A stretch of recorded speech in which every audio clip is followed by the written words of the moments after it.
Good morning! Ayan, nagpe-prepare na tayo para maghatid ng ating Junake sa school.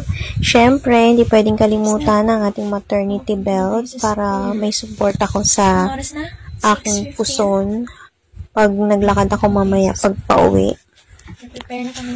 Ayan, kasi mas nakakalakad ako ng maayos at nakakagalaw kapag may maternity belt. Hindi siya sumasakit sa singit at sa puson.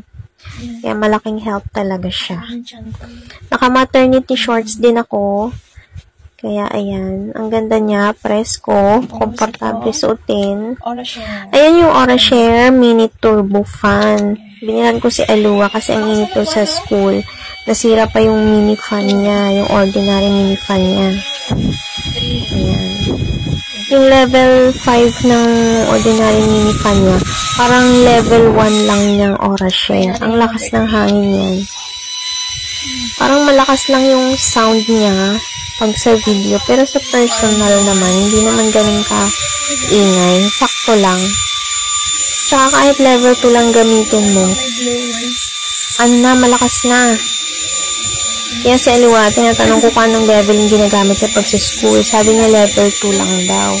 Minsan, pag nag-stop siya gamitin daw, ginagawa niya 3, 4, ganun. Tsaka pagdating niya, kasi hanggang 4 bars yan eh. Pag uwi niya, nasa 3 bars pa minsan or 2 bars, ganyan. Matagal siya malobat. 8 to 9 hours bago malobat. Ayan. Ang ganda niya, parang may blower na rin. Naka-level 3 lang yan, pero malakas na yung hangin niya. Try nyo na guys. Ilagay ko sa yellow basket.